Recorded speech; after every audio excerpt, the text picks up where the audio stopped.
All right, Jerry P. So here it is. I was reading USA Today earlier today.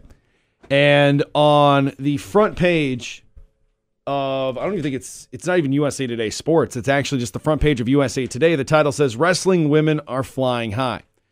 And the article goes into detail about how the WWE has changed course on the marketing of the women within the sport. In 2016 at WrestleMania, that was the last time that the word diva was used, and they switched to superstars just like they talk about other wrestlers. Now, women going from divas to superstars at the 2016 WrestleMania might not have seemed like a major headline, but when you think about the history of this entertainment product, it has always been that the women in the sport have stood on the side, and sometimes they've intertwined in the ring with, disrupting matches or providing a spectacle alongside what was happening inside the ring.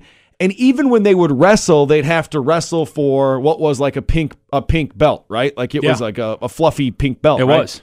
Now you have a situation where they're competing for the same sort of belt that the men do. I think it's good for equality, and I think the question becomes, is it good for the product? Let me throw some numbers at you.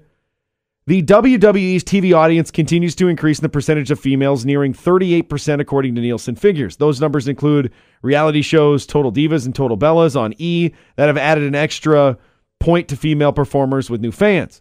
As a TV product, revenue from TV and the WWE network was more than $420 million in 2016.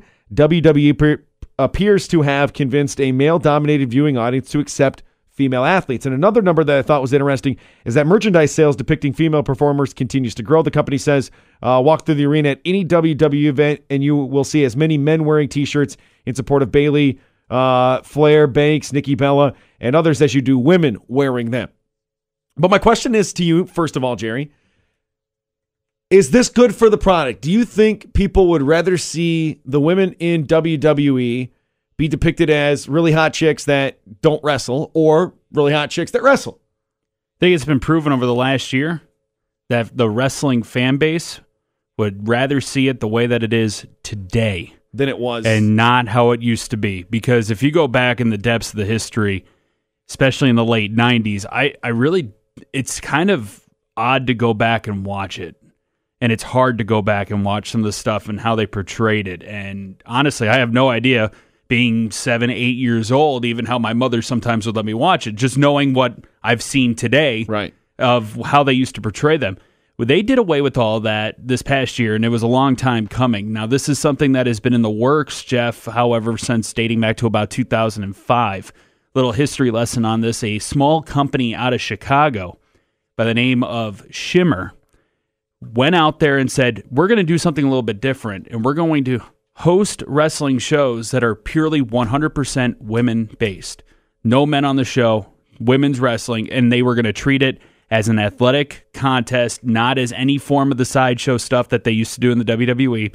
And that in itself, one of the people that helped build that company is a woman by the name of Sarah Del Rey, who got that company up and going. They sold a ton of DVDs doing it, and she was a fantastic wrestler.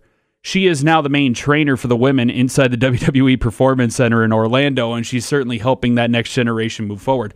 They want to take this product and they want to make them be taken seriously in that sense, because it certainly has.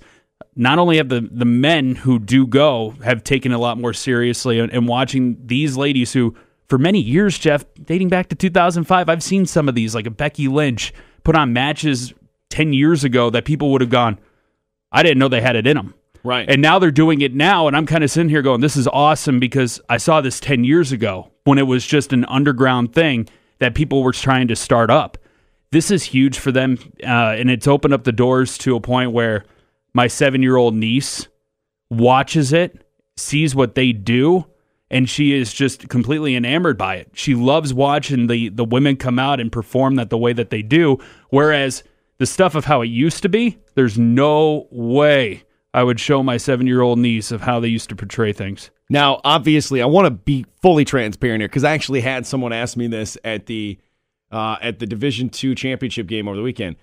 Does Jerry think that the wrestling is real?